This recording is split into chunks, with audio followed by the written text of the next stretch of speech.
Friends, welcome to cook with Vibha club. Friends, ನಾನಿವತ್ತು ಈರುಳ್ಳಿ ಮತ್ತು ಮಾವಿನಕಾಯಿ ಹಾಕಿಬಿಟ್ಟು ಚಟ್ನಿ ಮಾಡ್ತಾ ಇದ್ದೀನಿ. ಇದು ಚಪಾತಿ ರೊಟ್ಟಿ ಜೊತೆಗೆಲ್ಲ ತುಂಬ ಚೆನ್ನಾಗಿರುತ್ತೆ, ರುಚಿ ಕೊಡುತ್ತೆ. ಈ ಸಮ್ಮರ್ನಲ್ಲೆಲ್ಲ ತುಂಬ ರುಚಿ ಅನಿಸುತ್ತೆ ಈ ಸಮಯದಲ್ಲಿ ಊಟ ಮಾಡೋದ್ರಿಂದ.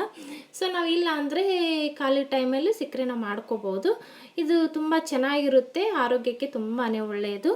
ರೊಟ್ಟಿಗೆ ಚಪಾತಿಗೆಲ್ಲ ಎಲ್ಲದಕ್ಕೂ ಕಾಂಬಿನೇಷನ್ ತುಂಬ ಚೆನ್ನಾಗಿರುತ್ತೆ, ಎಲ್ಲರಿಗೂ ಇಷ್ಟ ಆಗುತ್ತೆ. ಹೇಗೆ ಮಾಡೋದು ಅಂತ ನೋಡ್ಕೊಂಡು ಬರೋಣ ಬನ್ನಿ. ನಾನು ಫಸ್ಟ್ ಮೀಡಿಯಮ್ ಸೈಜಲ್ಲಿ ಒಂದು ಈರುಳ್ಳಿ ತೆಗೆದುಕೊಂಡಿದ್ದೀನಿ. ಇದು ತೊಳೆದ್ಬಿಟ್ಟು ಮೇಲ್ಗಡೆ ಇರೋ ಸಿಪ್ಪೆನ ತೆಗೆದುಬಿಡಬೇಕು. ಸಿಪ್ಪೆ ತೆಗೆದು ಸೈಡಲ್ಲಿ ಇರೋದೆಲ್ಲ ಕಟ್ ಮಾಡಿಬಿಟ್ಟು ಮೇಲ್ಗಡೆ ಸಿಪ್ಪೆ ತೆಗೆದ್ಬಿಟ್ಟು ಚೆನ್ನಾಗಿ ಸಣ್ಣಗೆ ಕಟ್ ಮಾಡ್ಕೋಬೇಕು. ಇದನ್ನು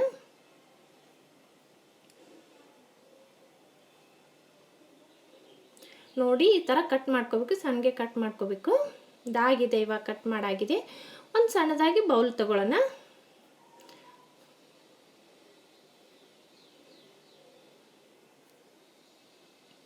ಈ ಪಾತ್ರೆಗೆ ಹಾಕಿಬಿಟ್ಟು 1 ಸ್ಪೂನಷ್ಟು ನಾನು ಮ್ಯಾಂಗೋ ಪೇಸ್ಟ್ ಅಂದರೆ ತುರಿದಿರುವಂಥ ಮಾವಿನಕಾಯಿ ತುರಿನ ಹಾಕ್ತಾಯಿದ್ದೀನಿ. ಒಂದು ಅರ್ಧ ಸ್ಪೂನಷ್ಟು ಖಾರ ಹಾಕ್ತಾಯಿದ್ದೀನಿ, ಬ್ಯಾಡಿಗೆ ಖಾರ.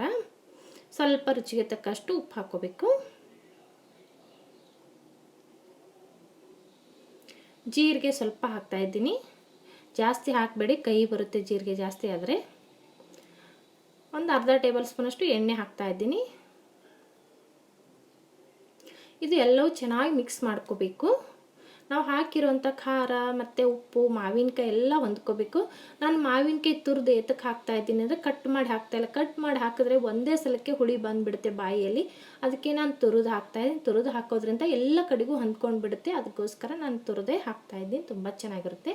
ಆಮೇಲೆ ಈ ಥರ ಒಂದು ಸಣ್ಣ ಕಲ್ಲು ತೊಗೊಂಡು ಮತ್ತೊಂದು ಸ್ವಲ್ಪ ಜಜ್ತಾ ಇದ್ದೀನಿ. ಈ ಥರ ಮಾಡೋದ್ರಿಂದ ನಾವು ಕಲ್ಲಲ್ಲಿ ಕೊಟ್ಟಿರೋ ರುಚಿ ಬರುತ್ತೆ, ಅದಕ್ಕೋಸ್ಕರ ನಾನು ಈ ಥರ ಕಲ್ಲಿನಿಂದ ಮಾಡ್ತಾಯಿದ್ದೀನಿ. ಈ ವಿಡಿಯೋನ ನಿಮಗೆ ಇಷ್ಟವಾಗಿದ್ದರೆ ಒಂದು ಲೈಕ್ ಕೊಡಿ, ನಮ್ಮ ಚಾನಲ್ಗೆ ಸಪೋರ್ಟ್ ಮಾಡಿ, ನಮ್ಮ ಚಾನಲ್ನ ಸಬ್ಸ್ಕ್ರೈಬ್ ಮಾಡ್ಕೊಳ್ಳೋದನ್ನು ಮಾತ್ರ ಮರಿಬೇಡಿ. ಮತ್ತೆ ಮುಂದಿನ ವಿಡಿಯೋದಲ್ಲಿ ಸಿಗೋಣ. Bye friends.